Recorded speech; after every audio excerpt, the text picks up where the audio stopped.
students, how are you all? I hope that you all are good. So today we are going to start a new chapter that is weather and climate. तो इस chapter में हम क्या देखने वाले हैं? इस chapter में हम दो कॉन्सेप्ट को देखेंगे, वेदर एंड क्लाइमेट। अक्सर हम लोग क्या करते हैं? अक्सर हम लोग वेदर और क्लाइमेट इन दोनों को मिक्स कर देते हैं, दोनों को एक ही समझने की गलती कर बैठते हैं, पर ऐसा नहीं है। दोनों का मतलब अलग अलग होता है, इनफैक्ट बहुत अलग होता है। ओके, तो आज इस चैप्टर में हमें दोनों का डिफरेंस मालूम पड़ जाएगा। ओके, तो हम चैप्टर स्टार्ट करते हैं जिसमें हम वेदर और क्लाइमेट के बारे में पढ़ेंगे। In the previous chapter you learn about the, पिछले चैप्टर में आपने एटमॉस्फेयर के बारे में पढ़ा है। एटमॉस्फेयर क्या है? Blanket of air. Okay, you know that it keep on changing every moment and is never static. Okay, वो स्टैटिक नहीं है, हमेशा चेंज होता रहता है। Any change in atmosphere get reflected in the weather of a place. कुछ भी changes atmosphere में हो रहा है तो उसका असर किस पे पड़ेगा? वहाँ के वेदर पे पड़ेगा। ओके, वहाँ के वेदर पे उसका असर पड़ेगा। In this chapter you will learn about the elements of weather and the factors that affect these elements. तो weather and climate, We have learned that temperature varies in each layer of the atmosphere. हमें पता है, हमने देखा है पिछले chapter में कि हर एक जो लेयर है, ओके, हर एक जो लेयर है एटमॉस्फेयर की, उसमें सभी में टेम्परेचर अलग अलग होता है। किसी में बढ़ता चला जाता है, किसी में डिक्रीज भी होता है। However, the temperature of the earth is mostly related and affected by the lowest layer of the atmosphere. पर किसी भी एरिया का, अर्थ के ऊपर किसी भी एरिया का जो टेम्परेचर है वो किस पे डिपेंड करेगा? जो अर्थ के पास, एटमॉस्फेयर के सबसे पास जो लेयर है उसके ऊपर डिपेंड करेगा, दैट इज ट्रोपोस्फियर में जो भी एटमॉस्फेयर रहेगा, जो ट्रोपोस्फियर में जो भी क्लाइमेट रहेगा वैसा एटमॉस्फेयर हमारे रहेगा। ओके, वैसा टेम्परेचर हमारे तो रहेगा। In this layer all the phenomenas of weather, और सारे वेदर के जो भी चेंजेस हैं सब कहाँ पर होते हैं? ट्रोपोस्फियर में ही होते हैं। Thus this is most active, effective and volatile layer. बहुत ज़्यादा इफेक्टिव है ये लेयर, बहुत एक्टिव है ये लेयर, और वॉलेटाइल लेयर है। Also the weather in turn is affected by the, और वेदर किस चीज़ से भी अफेक्ट करता है, किस चीज़ का भी असर पड़ता है वेदर के ऊपर? कि कंटेंट ऑफ मॉइस्चर कितना है, नमी कितनी है हवा में, देन एयर प्रेशर कितना है, टेम्परेचर कितना है, मूवमेंट ऑफ एयर कैसा है। Whenever these features of atmosphere change, it results in the change of weather condition. जब भी ये सारे फीचर जैसे कि content of moisture, air pressure, temperature, movement of air, ये सभी चीजें चेंज होगी तो साथ ही वेदर की कंडीशंस भी चेंज होगी। वेदर क्या है? Weather is the condition of atmosphere of a particular place over a short period of time. छोटे समय के लिए, छोटे से समय के लिए, थोड़े से समय के लिए जो वेदर चेंजेस होते हैं, ओके, जो वेदर चेंजेस होते हैं उससे ही क्या हम कहते हैं? वेदर कहते हैं। जो चेंजेस पर्टिकुलर एरिया में चेंजेस होते हैं उसे हम, जो कंडीशंस में चेंजेस होते हैं उन्हें हम वेदर कहते हैं। ओके, वेदर क्या है? वेदर एक ऐसी कंडीशन है एटमॉस्फेयर की जो कि एक पर्टिकुलर प्लेस पे होती है छोटे से टाइम पीरियड के लिए। ओके, जैसे हम लोग वेदर फोरकास्ट देखते हैं, किसी भी डेली बेसिस पे भी वेदर फोरकास्ट देखा जाता है। पेपर, न्यूज़पेपर में भी आप अगर देखोगे तो आएगा कि भारी बारिश की संभावना है इन 2 दिन, आने वाले 1 दिन, आज का दिन कैसा रहेगा। वो जो है वो वेदर फोरकास्ट, हम वेदर कंडीशन देख रहे हैं तो कितने टाइम पीरियड के बता रहे हैं? वो सालों के लिए बता रहे हैं क्या? नहीं बता रहे हैं, शॉर्ट पीरियड के लिए बता रहे हैं, छोटे से समय के लिए बता रहे हैं, तो वो होता है वेदर। ओके, एटमॉस्फेयर की condition of a particular area for short period of time, this is weather. Okay, अब क्लाइमेट क्या होता है? Climate on the other hand is the average weather condition over a longer period of time, say over a period of 20 to 30 year. 20 से 30 साल तक उस area का climate कैसा रहा, जैसे कि टेम्परेट क्लाइमेट रहा, मॉडरेट क्लाइमेट रहा, कैसा क्लाइमेट रहा। ओके, तो क्लाइमेट जो है वो एवरेज वेदर कंडीशन है। ओके, मतलब जनरली कैसी वेदर कंडीशन होती है वहाँ उस एरिया की, वो for a longer period of time. Okay, तो हम पहले वेदर और क्लाइमेट के बीच का डिफरेंस समझ लेते हैं, उसके बाद हम आगे बढ़ेंगे। ओके, सो वेदर क्या है? Weather refers to the general atmospheric condition of a day. Weather क्या बताता है? जनरल एटमॉस्फेरिक कंडीशन एक दिन की। ओके, क्लाइमेट क्या है? Climate is the sum total sum of weather condition and variation over a longer period of time. तो climate total sum of weather condition, ज्यादा लंबे समय के लिए जो वेदर कंडीशंस रही है उसका टोटल सम क्या है?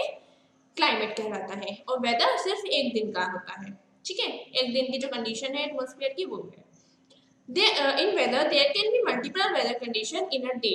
एक दिन में अलग अलग टाइप की वेदर कंडीशन हो सकती है। कैसे? सनी हो रहा है, धूप निकल रही है, उसके बाद बारिश हो रही है, ओके, हवाएं चल रही है बहुत जोर से। क्लाइमेट कंडीशन क्या होती है? Climate condition take years to change, सालों लग जाता है क्लाइमेट कंडीशन चेंज होने में। In weather it is the average record of atmospheric temperature, atmospheric pressure and rainfall over a small area on daily basis. तो वेदर जो है हम इस डेली बेसिस पे हम लोग चेक करते हैं। क्या चेक करते हैं? कि वहाँ का एटमॉस्फेरिक प्रेशर कैसा है, कहाँ है, देन एटमॉस्फेरिक टेम्परेचर कितना है, एंड देन रेनफॉल कितनी होने वाली है, okay, of A small area on daily basis. Okay, तो मैं आपको एक वर्क देती हूँ। आप लोग, आपके सबके घर में न्यूज़पेपर आते हैं, आप न्यूज़पेपर में जाके चेक कीजिए कि उसमें वेदर फोरकास्ट आता है या नहीं। आता है ना? सभी के घर में आता है न्यूज़पेपर, उसमें वेदर फोरकास्ट का अलग सेक्शन होता है जिसमें आप देखिए कि वो क्या क्या बता रहे हैं। एटमॉस्फेरिक टेम्परेचर बता रहे हैं, प्रेशर बता रहे हैं, रेनफॉल बता रहे हैं। देन क्लाइमेट, क्लाइमेट क्या होता है? It is the aggregate of atmospheric temperature, atmospheric pressure and rainfall over a large area over 30 years और मोर। 30 साल या 30 साल से ज़्यादा जो उस एरिया में एटमॉस्फेरिक प्रेशर रहा, एवरेज एटमॉस्फेरिक प्रेशर रहा, एटमॉस्फेरिक टेम्परेचर कैसा रहा, रेनफॉल कैसा रहा। ओके, वेदर कंडीशंस को हम कैसे डिस्क्राइब कर सकते हैं? कि हॉट है, कोल्ड है, सनी है, cloudy day, windy day, then calm, wet and dry. Okay, और मतलब गर्मी, बहुत धूप है, ठंडक है, सूरज निकला हुआ है, बादल छाए हुए हैं, हवाएं चल रही है, शांत माहौल है, और देन बारिश है, और ड्राई, सूखा है। क्लाइमेट कंडीशन को कैसे करते हैं? Equable, extreme, tropical, temperate. इन इस तरीके से हम लोग क्लाइमेट कंडीशन को डिस्क्राइब करते हैं। ओके, तो अब समझ में आया वेदर और क्लाइमेट के डिफरेंस। वेदर जो है वो हम एक दिन के हिसाब से निकालते हैं, और क्लाइमेट जो है वो लंबे समय के लिए निकलता है। Element of weather and climate, weather और क्लाइमेट के एलिमेंट कौन कौन से हैं? Atmospheric temperature, air pressure and precipitation. Okay, atmospheric temperature जो है, एयर प्रेशर जो है, और precipitation are different aspects of that control weather condition. ये अलग अलग एस्पेक्ट्स है जो वेदर कंडीशन को कंट्रोल करके रखते हैं। Thus various element of weather are temperature, air pressure, wind, cloud, moisture, rain etcetera. इसलिए वेदर कंडीशंस के अलग अलग एस्पेक्ट्स क्या हैं, एलिमेंट्स क्या हैं, टेम्परेचर, तापमान क्या है, देन उसके बाद वहाँ का एटमॉस्फेरिक प्रेशर क्या है, विंड, हवाएं कैसी चल रही है, क्लाउड, देन मॉइस्चर अगर प्रेजेंट है तो, और रेनफॉल अगर हो रही है तो। ओके, ये सभी क्या है? एलिमेंट्स है वेदर के। The element of weather can be measured and recorded at a weather. और ये एलिमेंट्स हम लोग कहाँ पर मेजर कर पाते हैं? क्या सभी लोग मेजर कर पाते हैं? क्या नहीं, ये वेदर स्टेशंस पे मेजर किए जाते हैं। जो लोग वेदर के बारे में पढ़ाई करते हैं, वेदर को स्टडी करते हैं, वेदर चेक करते हैं, वो कौन कहलाते हैं? मेट्रोलॉजिस्ट। Meteorologist, okay. और weather reports are prepared by meteorological department.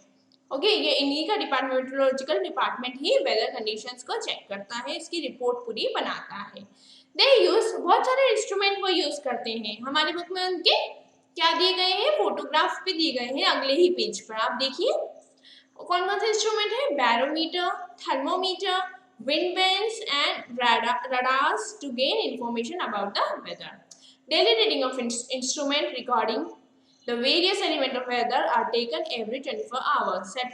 तो इनके जो भी ये इंस्ट्रूमेंट लगे हुए हैं यहाँ पे वेदर फोरकास्ट जहाँ पे होता है, ठीक है, तो ये इंस्ट्रूमेंट्स में अलग अलग रीडिंग्स आती हैं, तो रीडिंग्स को हमेशा मॉनिटर करते रहते हैं, देखते रहते हैं। ओके, और उसके बाद हर 24 घंटे का ये निकालते हैं कि वेदर कंडीशंस कैसी है। Okay, satellites hovering over the earth send back image of weather condition on the earth from space.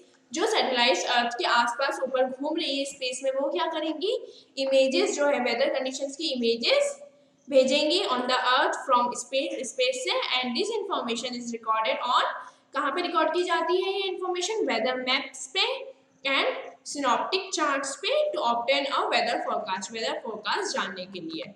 सी यहाँ पे इंस्ट्रूमेंट्स कुछ दिए हुए हैं, जैसे Stevenson screen, thermometer and hydrometer. ये क्यों यूज होता है, it measure temperature and humidity, temperature और ह्यूमिडिटी को मेजर करता है ये। नेक्स्ट आता है बैरोमीटर, जो कि एटमॉस्फेरिक प्रेशर को मेजर करने के काम आता है। नेक्स्ट आता है रेन गेज, रेन गेज तो अमाउंट ऑफ रेनफॉल, कितनी रेनफॉल हुई है वो मेजर करता है रेन गेज। देन आता है विंड वेन और एंड एनेमोमीटर, तो it measure the wind speed and direction, wind की स्पीड और डायरेक्शन ये wind vane and anemometer measure करता है। एन एक्टिविटी इज गिवन, जैसे मैंने आपको ऑलरेडी दे चुकी हूँ, read the given weather reports from the newspaper, newspaper में वेदर रिपोर्ट पढ़िए, what are the different aspects of weather which are mention in the report, कौन कौन से एलिमेंट्स, कौन कौन से एस्पेक्ट्स उसमें मेंशन है। Record the weather report for 1 week and have a discussion in the class. ये जैसे वेदर यहाँ पे दे रखा है, मैक्सिमम कितना है 34.1 डिग्री सेल्सियस टेम्परेचर, ओके, -2 पर minimum, then 19.6 degree Celsius minimum है, ओके। देन मूनराइज, मूनराइज कब हुआ, सनसेट कब हुआ, मूनसेट कब हुआ, सनराइज कब हुआ, सभी का टाइम लिखा हुआ है। जैसे मूनराइज हुआ संडे को 9:38 PM पर, देन मून सेट हुआ 8:01 पर सुबह की, ओके, मून सेट हुआ। देन सनसेट कब हुआ, संडे को 6:45 PM पर। सनराइज कब हुआ, मंडे को 5:58 AM पर। Mainly clear sky, maximum and minimum temperature on Sunday will be around 35 degrees Celsius and 23 degrees Celsius, temperature इनके बीच रहेगा। Maximum humidity on Friday was 56% and minimum 24%। तो ये क्या दे रखा है, ये वेदर फोरकास्ट दे रखा है, वेदर कंडीशंस दे रखी है, जिस तरीके से हमें वेदर बताया जाता है, वेदर की कंडीशन बताई जाती है वेदर फोरकास्ट के थ्रू, ओके। तो ये आप आपके न्यूज़पेपर में चेक कर सकते हैं। नेक्स्ट आता है temperature. Temperature can be defined as the degree of hotness और कोल्डनेस, ओके, कितना ठंडा है या कितना गर्म है उसकी डिग्री कौन बताता है, टेम्परेचर बताता है, ओके।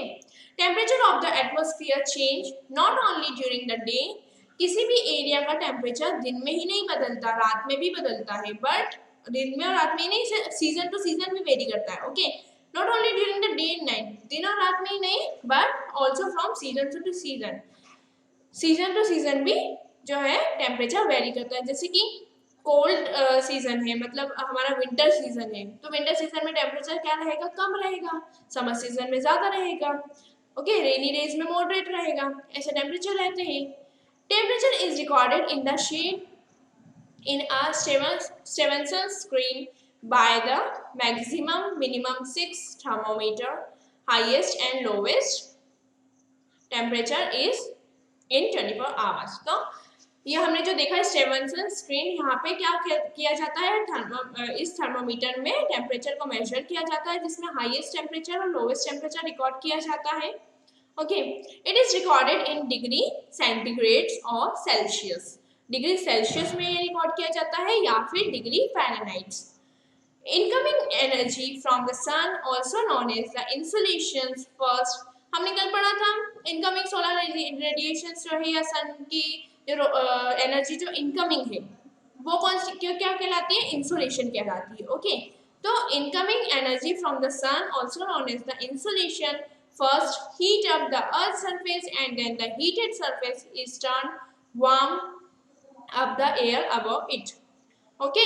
तो सन की रेस ऊपर से आएगी, वो क्या करेगी, जो अर्थ का सरफेस है उसको गर्म करेगी, ओके। फिर गर्म जो सरफेस है वो उसके पास, उसके नियर कांटेक्ट में जो एयर प्रेजेंट है उसको भी गर्म करेगा। Layer by layer the air is slowly warmed up, अब नीचे के लेयर को गर्म किया उसने, उसके ऊपर के मतलब जो पार्टिकल्स है एक दूसरे को क्या करते जा रहे हैं, गर्म करते जा रहे हैं। तो ऐसे ऐसे करके लेयर बाय लेयर जो एयर है वो धीरे धीरे गर्म हो जाती है। There are multiple factors that affect the amount of insulation received by the earth's surface and also as a result temperature varies at all places। अलग अलग फैक्टर होते हैं जिस वजह से सनलाइट जो है वो अर्थ सरफेस अलग अलग डिफरेंट डिफरेंट लोकेशंस पे डिफरेंट डिफरेंट रिसीव करता है।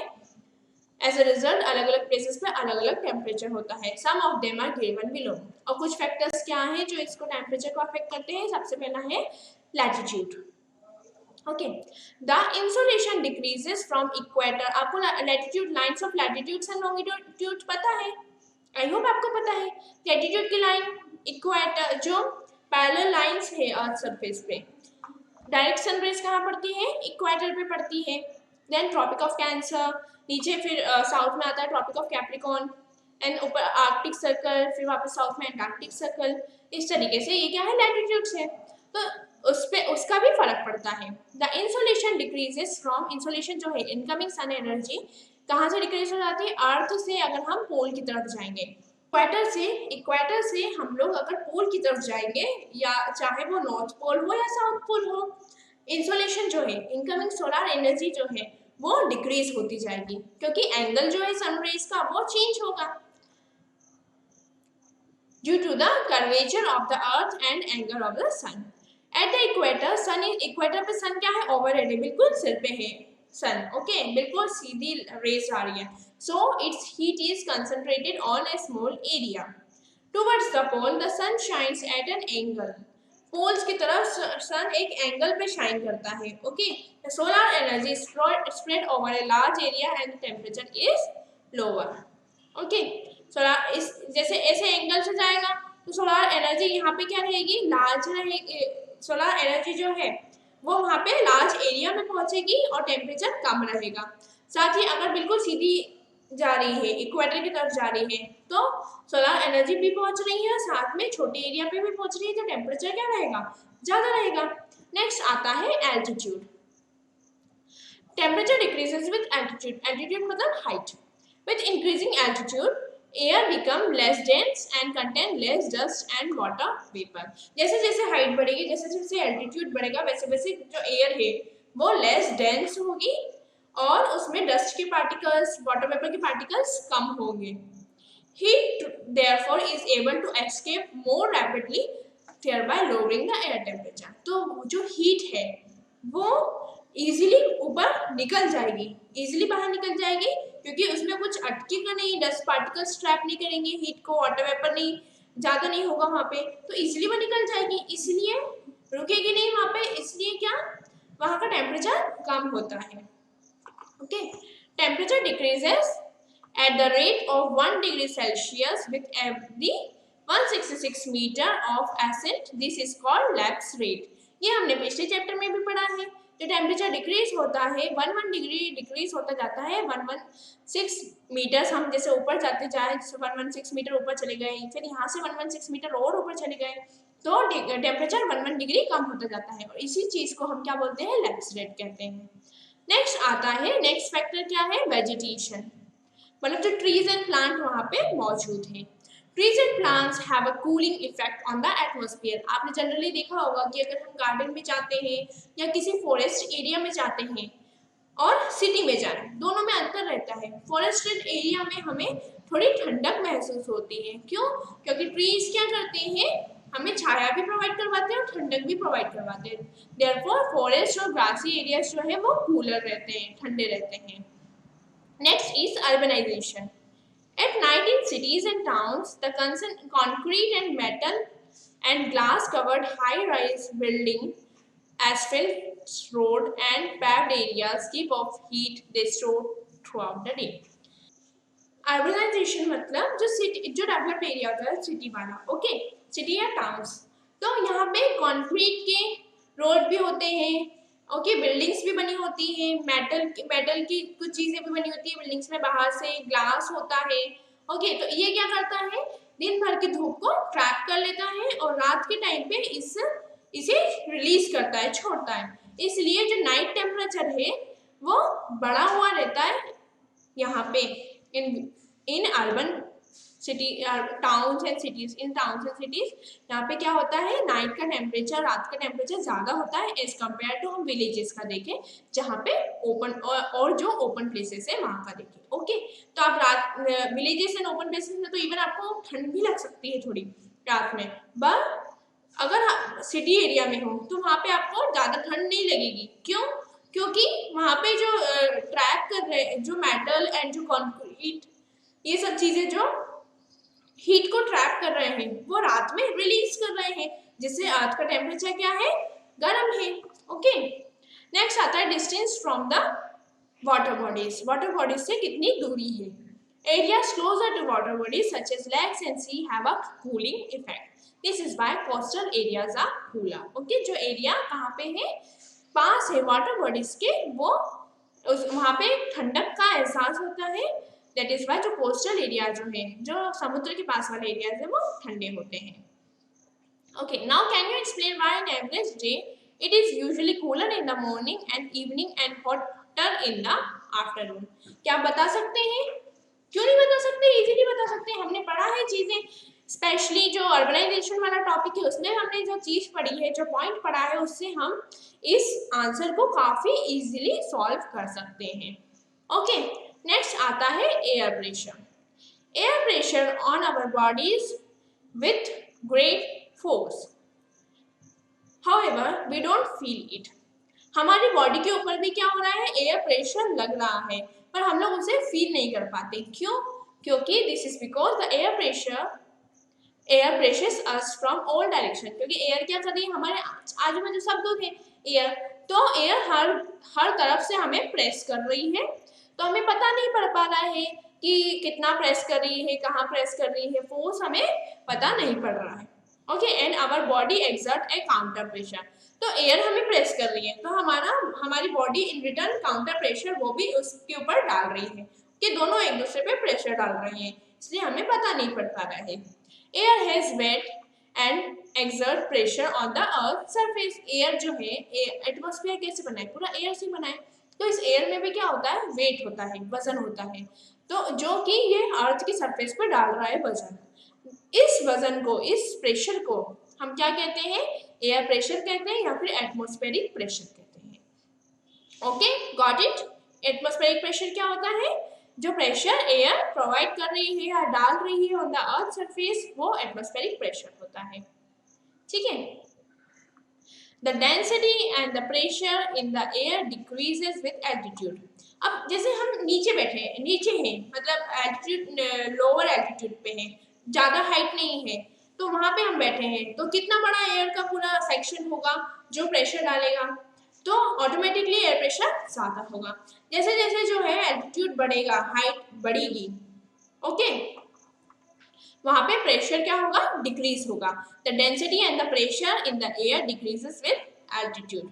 Therefore, the pressure near the Earth's surface is greater than in upper regions of hill and mountain. Pressure कहाँ पे ज़्यादा होता है, अर्थ सरफेस पे ज़्यादा होता है, और हिली और माउंटेन एरियाज पे कम होता है। Air pressure can be recorded using A mercury और एंड्रॉइड बैरोमीटर। मर्क्यूरी HG या फिर एंड्रॉइड बैरोमीटर को यूज करके हम लोग प्रेशर को नाप सकते हैं। ये इसका गैजेट है, इसको नापने का, ओके, एयर प्रेशर को मेजर करने का इंस्ट्रूमेंट है।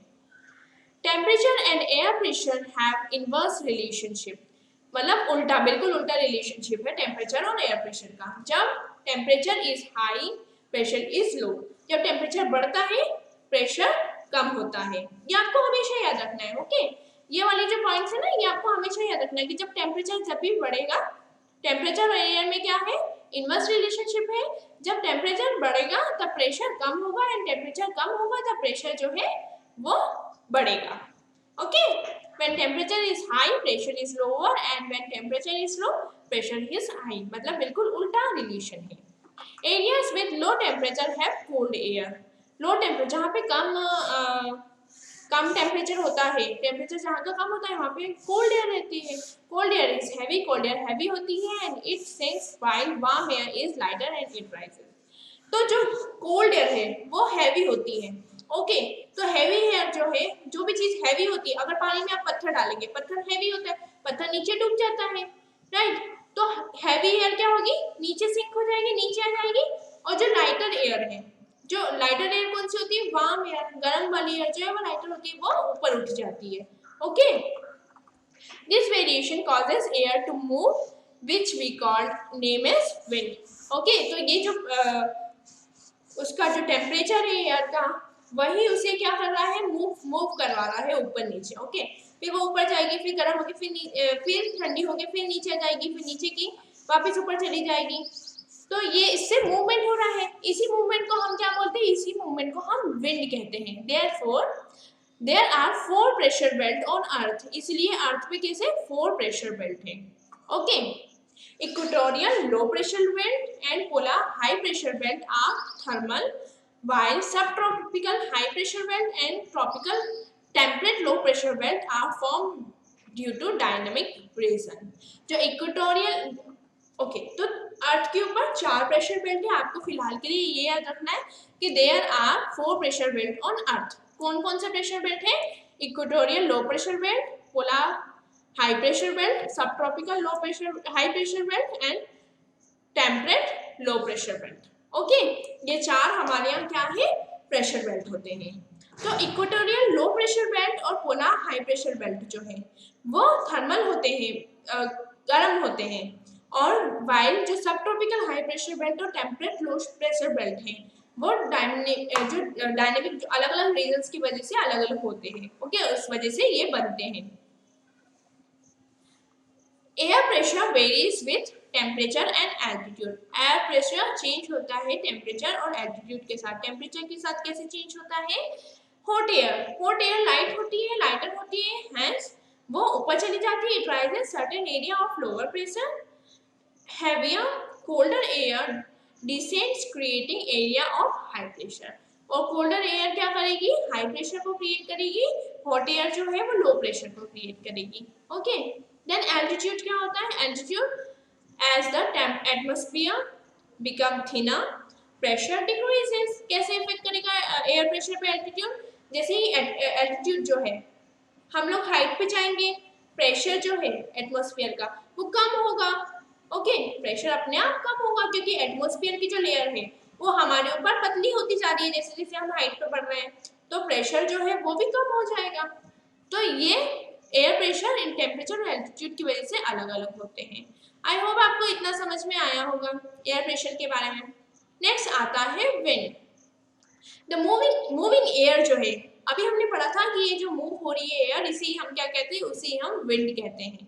This is uneven heating on the surface of the earth by the sun। There is uneven heating। Okay, तो अर्थ के ऊपर uneven heating होती है। There is uneven heating मतलब अलग अलग जगह पे अलग अलग रेस जाती है, तो अलग अलग टेम्परेचर होता है वहाँ पे। हमने पहले भी देखा है कि अलग अलग एरिया पे अलग अलग टेम्परेचर होता है। The moving air is called wind. Moving air को क्या कहते हैं, विंड कहते हैं। ये हमने पहले अभी थोड़ी देर पहले ही पढ़ा था विंड क्या होता है। There is uneven heating on the surface of the earth by the sun. By the sun, earth के ऊपर जो एनर्जी आ रही है वो अनइवन है, सभी दूर इक्वल एनर्जी नहीं पहुंच रही है। क्यों, due to the shape of the earth.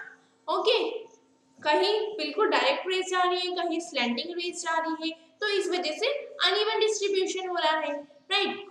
Some parts of the earth receive, कुछ पार्ट जो है अर्थ के वहां पे डायरेक्ट रेज होती है from the sun and are warmer, और वो जगह गर्म होती है। अदर प्लेसेस रिसीव, बाकी दूसरी जो जगह है वहां पे स्लैंटिंग रेज होती है। स्लैंटिंग मतलब ऐसे खड़ी रेज होती है, एंड हेंस आर कूलर, इसलिए वो वहां से ठंडे होते हैं। Warm air which is above the warmer part of the surface of the earth is lighter than cold air। Okay, तो मैंने बताया कि जो वार्म एयर है वो हल्की होती है और कोल्ड एयर क्या होती है, भारी होती है। तो जो एरिया पे डायरेक्ट सन रेज पड़ रही है वहां की एयर क्या होगी, गर्म होगी, और जो पे स्लैंटिंग पड़ रही है वहां की एयर क्या रहेगी, कोल्ड रहेगी। इसलिए जो वार्मर एयर है, वार्म एरिया का जो वार्मर एयर है वो राइज करेगी, और कोल्डर एरिया की कोल्ड एयर जो है वो सिंक करेगी। ओके, इस वजह से क्या होता है, this create a low pressure area. ये क्या क्रिएट कर रहा है, low pressure area. Okay, then cool air moves towards the lower pressure area. Cool air कहाँ जाएगी? कूल एयर हाई प्रेशर से हाई प्रेशर एरिया बना रही है कूल एयर, ओके, तो वो लोअर प्रेशर एरिया की तरफ बढ़ेगी। This movement of air cause the wind to blow, इसलिए विंड क्या हो रही है? ब्लो कर रही है। The greater the difference in pressure the stronger the wind blow, जितना ज्यादा डिफरेंस होगा प्रेशर में उतनी तेजी से विंड ब्लो करेगी। Gentle moving air is called breeze, gentle जो मूव करती है एयर उसे हम ब्रीज कहते हैं। The wind vane is used for knowing the wind direction and anemometer is used for measuring the wind speed। Wind की direction के लिए हम विंड वैन चाहिए होता है और एनेमोमीटर विंड की स्पीड हमें बताता है। Okay, geography reveals that wind blow in a particular direction and is named after the direction from which it blows। For example, if it blows from the east, it is called easterly। Okay, wind एक particular direction में flow कर रही है और जिस direction से वो originate हुई है, जिस डायरेक्शन से वो फ्लो कर रही है, उसी के नाम पे, उस डायरेक्शन के नाम पे उसका नाम रखा जाता है, जैसे ईस्टर्ली विंड्स। ओके, अब हम देखते हैं टाइप ऑफ विंड। विंड कौन कौन से टाइप की होती है? Wind can be broadly divided into 4 type. 4 type की विंड होती है। Seasonal wind, land and monsoon wind, sea breeze etcetera. Then local wind, जैसे कि दोपहर के टाइम पे जनरली हम लोग हमारे यहाँ देखते हैं कि लू चलती है। ओके, जब भारी वो रहती है, समर का सीजन चल रहा है, तब दोपहर में ऐसे बोलते हैं ना, बाहर मत निकलो, लू लग जाएगी, लू चल रही है, राइट? तो उस विंड को हम क्या कहते हैं? लू कहते हैं। देन कहीं फोहन, चिनोक, मिस्ट्रल, ओके, ये लोकल विंड्स के नाम है। देन वेरिएबल विंड, जैसे कि साइक्लोन एंड एंटी साइक्लोन। तो हम अभी, और फोर्थ आता है परमानेंट विंड। परमानेंट विंड कौन सी होती है? Trade wind, westerlies and polar wind. अब हम सबसे पहले सीजनल विंड को देखते हैं। सीजनल विंड कौन कौन सी होती है? सी breeze and land bridge. Okay, on a warm summer day, किसी गर्म दिन, समर डे, ओके, गर्म समर डे, बिल्कुल जो समर सीजन का जो बिल्कुल बहुत गर्म दिन है, uneven heating of land and sea leads to the development of local wind called sea breeze। uneven heat हो रहा है लैंड और सी, ऐसा जरूरी तो नहीं है जितना टेम्परेचर लैंड का बढ़ा उतना ही टेम्परेचर सी का बढ़ा, ऐसा नहीं है। ओके, तो while a land breeze occurs as the land cools faster at night than the sea। तो दिन में क्या होगा? दिन में तो सी ब्रीज चलेगी, क्योंकि लैंड जल्दी गर्म होता है और पानी धीरे गर्म होता है, तो पानी ठंडा है, तो लैंड ब्रीज सी से तो लैंड की तरफ हवाएं जाएगी, तो सी ब्रीज कहलाएगी। वाइल रात के समय में क्या होगा? रात के समय में लैंड जो है वो जल्दी ठंडा हो जाता है और सी लेट तक गर्म रहती है। ओके, एट नाइट, तो लैंड से सी की तरफ जाएगी ब्रीज, विंड, तो उसे हम कहेंगे लैंड ब्रीज। ओके, जो सी से लैंड की तरफ आ रही है वो सी ब्रीज, लैंड से जो सी की तरफ जा रही है वो लैंड ब्रीज। ओके, नेक्स्ट आती है monsoon wind. Monsoon wind that you experience during June to September in India are actually land and sea breeze on a larger scale। Monsoon wind हम देखें तो जनरली जो जून टू सितंबर के महीने में हम जो ब्रीज देखते हैं वो sea breeze and land breeze ही होती है। इन समर में the land mass warm up faster. Land mass जो है, मैंने बोला जैसे जमीन वाला जो हिस्सा है, लैंड वाला जो हिस्सा है, वो जल्दी गर्म हो जाता है। And the area over the land gets heated. जो एरिया है लैंड के ऊपर का वो भी गर्म हो जाएगा एंड वहाँ की एयर भी गर्म हो जाएगी and rises creating a low pressure area. और वो क्या होगी? ऊपर उठ जाएगी, वहाँ पे लो प्रेशर एरिया जनरेट हो जाएगा। Wind from ocean blow to the heated continent. Wind ocean से विंड कहाँ आके ब्लो करेगी? जो गर्म कॉन्टिनेंट हो रहा है वहाँ पे आके ब्लो करेगी। These are south west monsoon wind. यही क्या होती है? यही साउथ वेस्ट मानसून विंड होती है। In winter cold and dry flows out of the land to sea. Land से सी की तरफ जाने वाली जो विंड होती है वही क्या कहलाती है? रिट्रीटिंग मानसून कहलाती है। Okay, retreating monsoon. जो सी से लैंड की तरफ आ रही है, सी से कॉन्टिनेंट की तरफ आ रही है, वो मानसून विंड है, साउथ वेस्ट मानसून विंड जैसे कि। और जो वापस लैंड से सी की तरफ वापस उल्टा रिवर्स ले रही है वो रिट्रीटिंग मानसून। ओके, नेक्स्ट आती है परमानेंट विंड्स। परमानेंट विंड्स कौन सी होती है? Some winds blow constantly in a particular direction throughout the year. कुछ विंड ऐसी होती है जो पर्टिकुलर डायरेक्शन में ही कॉन्स्टेंटली ब्लो करती रहती है। These wind are known as planetary और परमानेंट विंड। इन विंड्स का नाम क्या है? प्लैनेटरी विंड्स भी कह सकते हैं, permanent wind. You already know that equatorial region is hotter then the polar region. आप जानते हैं इक्वेटोरियल रीजन कौन सा होता है? इक्वेटर वाला रीजन, वो गर्म होता है in comparison to polar region. Okay, and forms the, इसलिए वहां पे क्या बन जाता है? लो प्रेशर बेल्ट बन जाता है, क्योंकि जो एयर है वो भी गर्म हो जाएगी और वो राइज करेगी, तो वहां पे लो प्रेशर बेल्ट बन गया। कोल्ड एयर फ्रॉम, इसलिए जो कोल्ड एयर है कहाँ से? पोलर साइड से, जो कि हाई प्रेशर बेल्ट क्रिएट कर रही है, वो आएगी कहाँ पे? आएंगी हाई से लो प्रेशर बेल्ट की तरफ। And a cycle develop causing winds, एक साइकिल पूरी क्रिएट होगी जिस वजह से विंड चलेगी, हवा चलेगी। However the wind does not always blow from polar region to equator. हमेशा विंड पोलर रीजन से इक्वेटर की तरफ नहीं आती है। The earth rotates from west to east. Earth west to east rotate करता है, आपको मालूम है, dragging the atmosphere with it, और उसी के साथ साथ एटमॉस्फेयर भी घूमेगा। Okay, this causes the wind to deflect and create certain permanent wind in a various direction. इस वजह से जो विंड है वो भी अपनी डायरेक्शन से डिफ्लेक्ट हो जाएगी। ओके, डायरेक्शन थोड़ा सा चेंज कर लेगी और क्या क्रिएट हो जाएगी? परमानेंट विंड बन जाएगी पूरी, जो हमेशा वैसे ही मूव करेगी। The trade wind, polar wind and the westerlies are the main planetary wind या परमानेंट विंड। परमानेंट विंड कौन कौन सी होती है? ट्रेड विंड होती है, पोलर विंड होती है एंड वेस्टर्लीज होती है। ओके, वेस्टर्लीज जैसे ईस्टर्ली होती है, मैंने बताया था ईस्ट से मूव कर रही है वो, तो ईस्टर्लीज। वेस्ट से जो मूव करेगी वो westerlies. Okay, permanent wind blow between these major pressure belt of the planet. See, ये पोलर विंड है, पोलर कौन सी? ईस्टर्लीज है, ईस्ट से इधर मूव कर रही है। देन ये वेस्टर्लीज है, देन ये नॉर्थ ईस्ट ट्रेड विंड है, south east trade wind, westerlies and polar easterlies. ये सभी क्या है? ये परमानेंट प्रेशर बेल्ट है, परमानेंट विंड है या प्लैनेटरी विंड कहलाती है। ओके, ये आपको डायग्राम याद करना है, permanent wind and planetary wind. देखो, सबसे पहले तो पोलर साइड से इधर जा रही है, देन फिर वापस due to the earth rotation फिर वापस इधर इस साइड से इधर आ रही है, वेस्ट साइड से नीचे की साइड आ रही है। तो ये वेस्ट साइड से आ रही है इसलिए इसका नाम क्या है? वेस्टर्लीज है। ये वेस्ट साइड से आ रही है इसलिए वेस्टर्लीज है। ये ईस्ट साइड से आ रही है इसलिए इसका नाम ईस्टर्लीज है। ओके, ये क्या है? प्रेशर बेल्ट है, हमारे अर्थ पे जो प्रेशर बेल्ट वर्क कर रहे हैं वो है, इन्हें हम प्लैनेटरी विंड कहते हैं। ओके, नेक्स्ट आती है trade wind. Trade wind blow from subtropical high pressure belt to equatorial low pressure belt. Subtropical high pressure belt से लेकर जो इक्वेटोरियल लो प्रेशर बेल्ट है वहां पे क्या फ्लो कर रही है? सब ट्रॉपिकल हाई प्रेशर बेल्ट से इक्वेटोरियल लो प्रेशर बेल्ट की तरफ ट्रेड विंड फ्लो कर रही है। In the northern hemisphere, the wind because of the Earth's rotation are deflected to the right.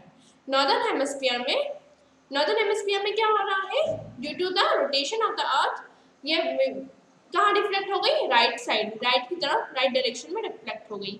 They are called the north east trade wind, और इनका नाम क्या है? North east trade wind. Okay, right direction में deflect हो गई, इसका नाम क्या है? North east trade wind. Okay, and from the north east trade wind belt, ये क्या बना रही है? It form the north east trade wind belt. In southern hemisphere, आप लोग मैं जैसे पढ़ रही हूँ उसके साथ साथ आप लोग डायग्राम को देखते चाहिए तो आपको क्लियर होगा। ओके, ज्यादा अच्छे से चीजें समझ में आएगी। इन द सदर्न हेमिस्फीयर, अब सदर्न हेमिस्फीयर में आप देखिए, इक्वेटर के नीचे वाला जो एरिया है वो सदर्न हेमिस्फीयर में आता है। सदर्न हेमिस्फीयर में the wind are deflected to the left, wind left direction में डिफ्लेक्ट हो गई है। Okay, and are known as the south east trade wind, ये कहलाई साउथ ईस्ट ट्रेड विंड कहलाई। Okay,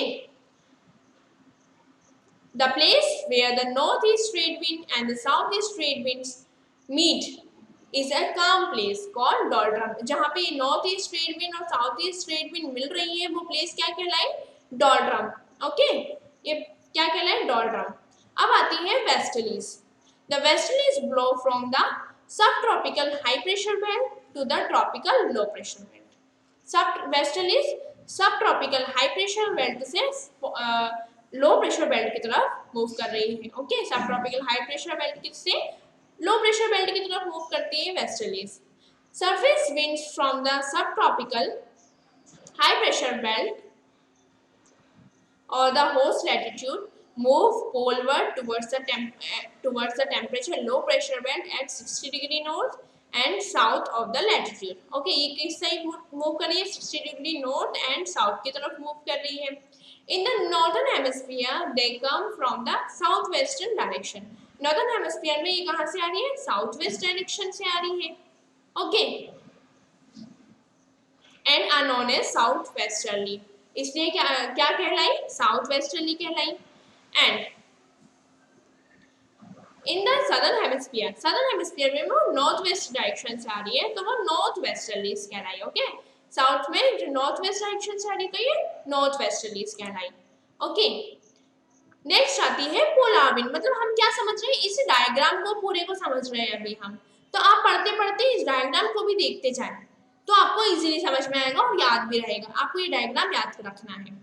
polar winds blow from, polar winds कहाँ से कहाँ मूव करेगी? पोलर विंड्स पोल से तो हाई प्रेशर बेल्ट, पोल जो कि हाई प्रेशर बेल्ट है वहां से लो प्रेशर बेल्ट की तरफ मूव करेगी। ओके, जो पोलर हाई प्रेशर बेल्ट है वहां से लो प्रेशर बेल्ट की तरफ मूव करेगी। The low pressure belt in temperature latitude around 60 degree north and south latitude are the result of cyclonic depression because cyclonic uplift result in relatively low pressure. यहाँ पे क्या होता है? यहाँ पे साइक्लोन्स होता है, साइक्लोन्स उठते हैं, तो उस वजह से यहाँ पे लो प्रेशर क्रिएट होता है। इसीलिए जो पोलर विंड्स है वो हाई प्रेशर बेल्ट में है, ठंडी विंड है। पोलर विंड्स कैसी होगी? पोल की तरफ विंड्स ठंडी होगी। ठंडी विंड्स जो है वो कहाँ जाएगी? लो प्रेशर बेल्ट की तरफ जाएगी। हाई प्रेशर जनरेट कर रही है वो लोग, तो हाई प्रेशर से लो प्रेशर बेल्ट की तरफ जाएगी। Okay, wind blow from the polar high pressure belt at the north and south poles due to extremely low temperature in this area. मैंने बताया टेम्परेचर लो है तो विंड भी क्या रहेगी? ठंडी रहेगी, इसलिए वो लो प्रेशर बेल्ट की तरफ मूव करेगी। Okay, this particular explanation was about this particular diagram.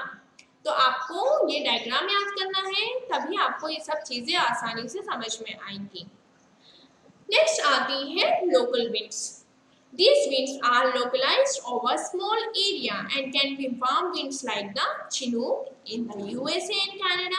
ये विंड कैसी होती है? किसी एक पर्टिकुलर एरिया में ब्लो करती है और जनरली गर्म विंड्स होती है, जैसे कि चिनूक जो कि यूएसए एंड कनाडा में ब्लो कर रही है, फॉन जो कि एल्प्स में ब्लो कर रही है, लू जो कि समर सीजन में नॉर्थ इंडिया में ब्लो करती है, और cold wind like cold wind कौन कौन सी? ये तो सारी चिनूक, फॉइन एंड लू, ये तो सारी गर्म विंड हो गई, गर्म हवा हो गई। ओके, लोकल गर्म हवा हो गई। Next cold wind, cold local winds कौन कौन सी है? बोरा, मिस्ट्रल, पैम्पेरो, ये कोल्ड लोकल विंड्स हैं। The Chinook winds blow down the levered side of the Rockies. Okay, इसके लिए आपको क्या चाहिए होगा? मैप चाहिए होगा। रॉकीज माउंटेन्स के लीवर्ड साइड पे ये ब्लो करती है in early spring and melt the snow of the wheat growing areas of Canada and USA, the पेरेरीज। Okay, तो ये कनाडा और तो ये कहाँ मूव कर रही है? चिनूक गर्म हवा है, चिनूक गर्म हवा है, वो रॉकीज माउंटेन के लीवर्ड साइड पे ब्लो कर रही है, जो कि कनाडा एंड यूएसए का एरिया होता है। कनाडा और यूएसए के एरिया पे वो क्या कर रही है? जो व्हीट ग्रोइंग एरिया है, जहाँ पे व्हीट उगाई जाती है, वहाँ के एरिया के जो स्नो है उसको मेल्ट कर रही है। द मिस्ट्रेल ब्लो, मिस्ट्रेल जो कि कोल्ड विंड है, blow down the Rhone valley towards the Mediterranean sea. Rhone valley से मेडिटेरियन सी की तरफ मूव करती है। And the bora comes down from the Alps towards Italy, Alps से इटली की तरफ आती है bora, lowering winter temperature, winter temperature को और कम कर देती है क्योंकि ठंडी हवाएं होती हैं। ओके, तो ये तो हो गई लोकल विंड्स की बात। नेक्स्ट आता है variable winds. Variable winds like tropical and temperate cyclones and anti cyclones very in speed, time and blow over small area.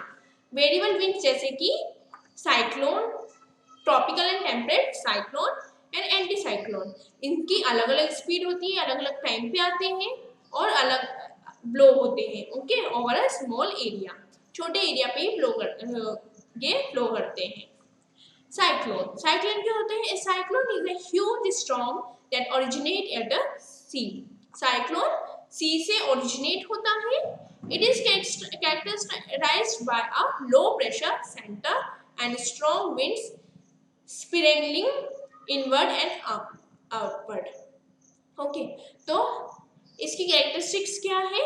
Low pressure centre से ये ओरिजिनेट होता है और उसके बाद इसके स्ट्रॉन्ग जो विंड्स है वो इनवर्ड और अपवर्ड मूव करती है।